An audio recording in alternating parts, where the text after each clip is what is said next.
Une véritable révolution numérique se prépare pour toutes les entreprises en France.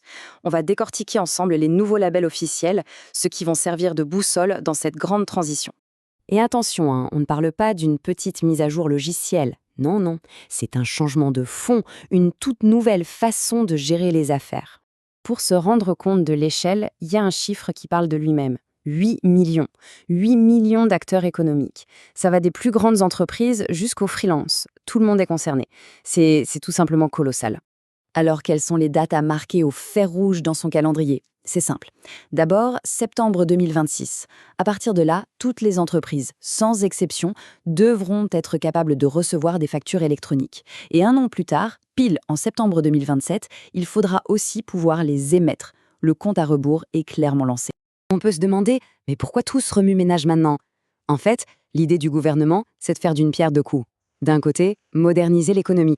Et de l'autre, rendre les échanges financiers plus sûrs. Et pour les entreprises, qu'est-ce que ça change? Eh bien, en théorie, c'est une simplification énorme. Fini les doubles saisies, moins d'erreurs, et surtout, du temps de gagner. Bon, ça c'est pour le pourquoi. Maintenant, passons au comment. Parce que, forcément, avec cette réforme, tout un nouveau marché de prestataires est en train de naître. Et là, la question c'est comment on s'y retrouve? C'est la grande question, celle que tout le monde se pose. Avec toutes les options qui vont apparaître, comment choisir le bon partenaire, celui en qui on peut vraiment avoir confiance? Eh bien, pour répondre à ça, le gouvernement a mis en place une solution. 2 labels officiels.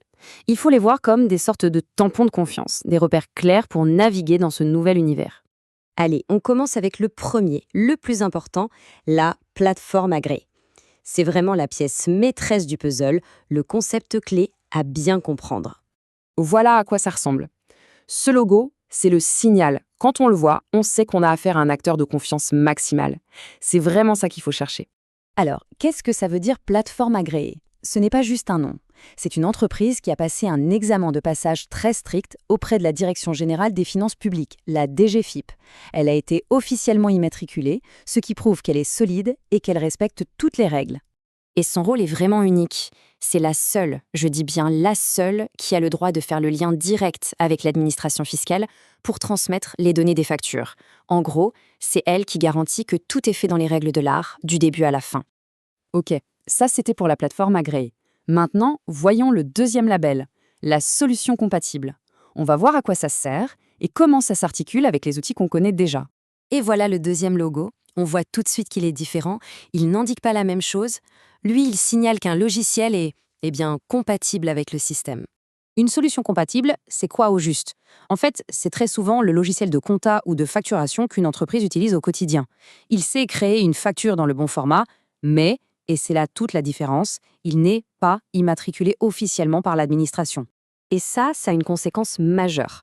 Une solution compatible, elle ne parle jamais directement à l'administration fiscale. Son boulot, c'est de préparer les données, de mettre la facture en forme pour ensuite la passer à une plateforme agréée. Elle a absolument besoin d'une plateforme agréée pour fonctionner, les deux vont de pair. Donc, si on résume, c'est très simple. D'un côté, la plateforme agréée, elle est officielle, immatriculée, et c'est elle qui envoie les données à l'État. De l'autre, la solution compatible, elle n'est pas immatriculée et son rôle, c'est de préparer les données. C'est vraiment la différence fondamentale à retenir. Et dans la pratique, comment ça marche? Imaginez le flux. D'abord, l'entreprise crée sa facture, comme d'habitude avec son logiciel qui est une solution compatible. Ensuite, ce logiciel prépare la facture au bon format. Et enfin, il la transmet à la plateforme agréée qui, elle, s'occupe de l'envoyer au client et à l'administration fiscale. C'est un travail d'équipe. Bon, maintenant que tout ça est plus clair, la question c'est, on fait quoi? Concrètement, par où commencer pour que cette transition se passe bien? Avant de continuer, une petite mise en garde qui vient directement des textes officiels. Attention, on va voir apparaître plein d'autres labels, des labels marketing non officiels. Donc, il faut être vigilant et vraiment se concentrer sur les deux logos qu'on vient de voir. Et surtout, bien se renseigner pour savoir ce qu'il y a vraiment derrière chaque promesse. Alors, face à tout ça, quel est le tout premier réflexe à avoir? La recommandation du gouvernement est on ne peut plus clair. La toute première chose à faire, c'est d'appeler son éditeur de logiciel, celui de la compta, de la facturation, et de lui poser la question « Alors, où en êtes-vous? Allez-vous devenir une solution compatible? Avez-vous déjà un partenariat avec une plateforme agréée ?» C'est vraiment par là qu'il faut commencer.